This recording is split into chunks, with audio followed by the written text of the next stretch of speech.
Assalamualaikum warahmatullahi wabarakatuh. Bertemu lagi bersama saya Anis Nurilahi. Saya di sini akan memaparkan materi yang sudah disampaikan pada pertemuan-pertemuan sebelumnya, yaitu tentang materi sejarah perkembangan dan pembentukan kaidah fikih, kemudian kaidah asasiyah, setiap perkara tergantung niatnya, dan kaidah al-yakin, keyakinan tidak bisa dihilangkan karena adanya keraguan. Untuk materi yang pertama yaitu tentang sejarah perkembangan kaidah fikih. Pada materi kali ini memiliki beberapa fase. Yang pertama yaitu fase pembentukan dan pertumbuhan. Fase yang kedua, fase perkembangan dan pengkodifikasian, dan fase yang ketiga adalah fase pemantapan dan penyempurnaan. Pada fase yang pertama yaitu tentang pembentukan dan pertumbuhan pada abad 1 sampai 3 Hijriah. Ada beberapa masa pada abad ini, yaitu pada masa Nabi Muhammad SAW, masa sahabat, dan masa tabi'in.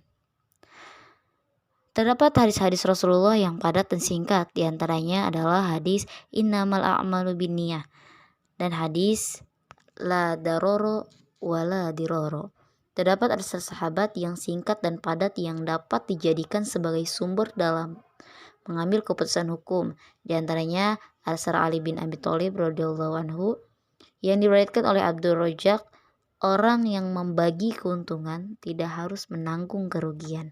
Dan timbulnya kaidah-kaidah di kalangan para tabi'in, di antaranya adalah pernyataan Imam Syafi'i yaitu apabila yang besar gugur, maka yang kecil pun gugur. Pada fase yang kedua yaitu menjelaskan tentang perkembangan dan pembukuan pada abad ke-4 sampai abad ke-7 Hijriah. Pada abad ke-4, ulama pertama yang melakukan pembukuan ilmu kaidah fikih adalah ulama dari mazhab Hanafi, yaitu Abu Hasan Al-Qarhi. Dalam risalahnya yang berjudul Usul Al-Qarhi, Abu Hasan Al-Qarhi mengembangkan 17 kaidah dari Imam Abu Tahir Al-Dabbas menjadi 39 kaidah.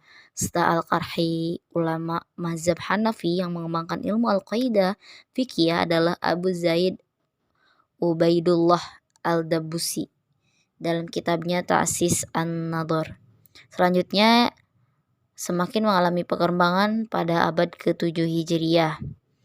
Walaupun terlalu dini untuk dikatakan matang, tapi pada masa ini mengalami perkembangan yang sangat signifikan. Di antara ulama yang menulis kitab kaidah pada abad ini adalah Al-Alamah Muhammad bin Ibrahim Al-Jurjani Al-Sahlaqi. Ia menulis kitab dengan judul Al-Qaidah fi Furu'i Al-Syafi'iyah. Kemudian Al-Imam Izzuddin Abdul Assalam menulis kitab Qaid Al-Ahkam fi Masalih Al-Anam yang sempat menjadi kitab terkenal dari kalangan mazhab Maliki. Muhammad bin Abdullah bin Rashid Al-Bakri Al-Qafsi menulis Al-Muzzab fi Qaid Al-Mahzab, dan masih banyak lagi. Karya-karya ini menunjukkan bahwa kaidah fikih mengalami perkembangan yang pesat pada abad ke-7 Hijriah. Kemudian pada abad ke-8 Hijriah mengalami masa keemasan ditandai dengan banyaknya bermunculannya kitab-kitab kaidah fikih. Ulama Asy-Syafi'iyah termasuk yang paling kreatif. Di antara karya-karya besar yang muncul dalam abad ini adalah Al-Asyabah wa An-Nadhir karya Ibnu Al-Waqil Asy-Syafi'i. Kemudian kitab Al-Qaid karya Al-Makhari Al-Maliki, dan yang ketiga adalah Al-Mazmu Al-Mu'azzab fi Dab Al-Mazzab karya Al-Alai Al-Syafi'i. Karya-karya besar yang mengkaji kaidah fikih yang disusun pada abad ke-9 Hijriah banyak mengikuti metode karya-karya abad sebelumnya. Di antaranya yaitu ada kitab Al-Qaid karya Ibnu Mulaqin, kemudian ada Asnal Maqasid fi Tahril Al-Qaid karya Muhammad bin Muhammad Al-Zubairi, kitab Al-Qaid karya Taqiyuddin Al-Hisni. Dengan demikian, ilmu kaidah fikih berkembang secara beransur-ansur.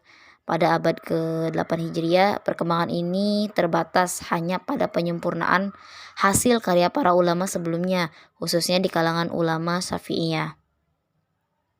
Kemudian pada abad ke-10 Hijriah, mengkodifikasian kaidah fikih semakin berkembang.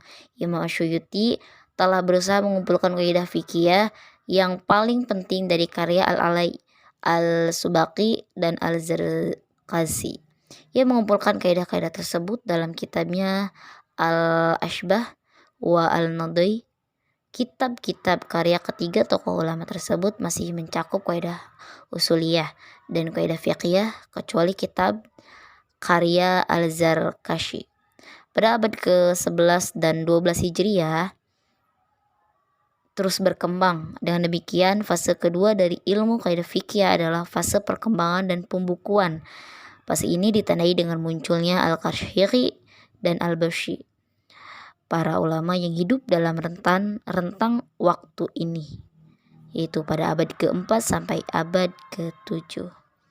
Hampir dapat menyempurnakan ilmu kaidah fikih.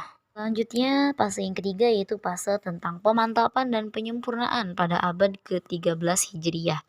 Pengkodifikasian ilmu kaidah fikih mencapai puncaknya ketika disusunnya Al-Mazzalah Al-Ahkam Al-Adliyah pada akhir abad ke-13 Hijriah oleh komite ulama pada masa Khalifah Al-Ghazi Abdul Aziz dari dinasti Utsmaniyah.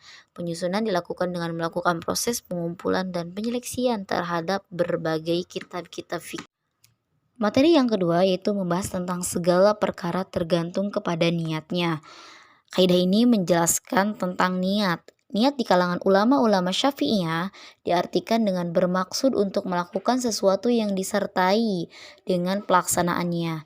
Niat sangat penting dalam menentukan kualitas ataupun makna perbuatan seseorang. Apakah seseorang itu melakukan suatu perbuatan dengan niat ibadah kepada Allah, ataukah dia melakukan perbuatan tersebut bukan dengan niat ibadah kepada Allah, tetapi semata-mata karena nafsu atau kebiasaan. Misalnya seperti niat untuk menikah. Apakah menikahnya itu dilakukan karena menghindari dari perbuatan zina? Maka itu halal untuk dilakukan. Tetapi jika hal itu dilakukan hanya semata-mata untuk menyiksa dan menyakiti istrinya, maka hal itu haram untuk dilakukan. Materi yang ketiga yaitu membahas tentang keyakinan tidak bisa dihilangkan karena adanya keraguan. Kaidah ini membahas tentang keyakinan dan keraguan. Al-yakin secara bahasa adalah kemantapan hati atas sesuatu. Al-yakin juga bisa dikatakan pengetahuan dan tidak ada keraguan di dalamnya. Ulama sepakat dalam mengartikan al-yakin yang artinya pengetahuan dan merupakan antonim dari asyak.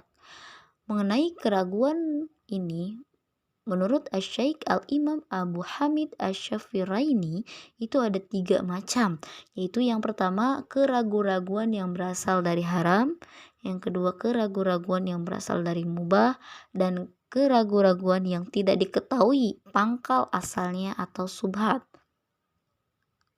Maka dapat diperoleh pengertian secara jelas bahwa sesuatu yang bersifat tetap dan pasti tidak dapat dihapus kedudukannya oleh keraguan. Ya, demikian dari saya. Wassalamualaikum warahmatullahi wabarakatuh.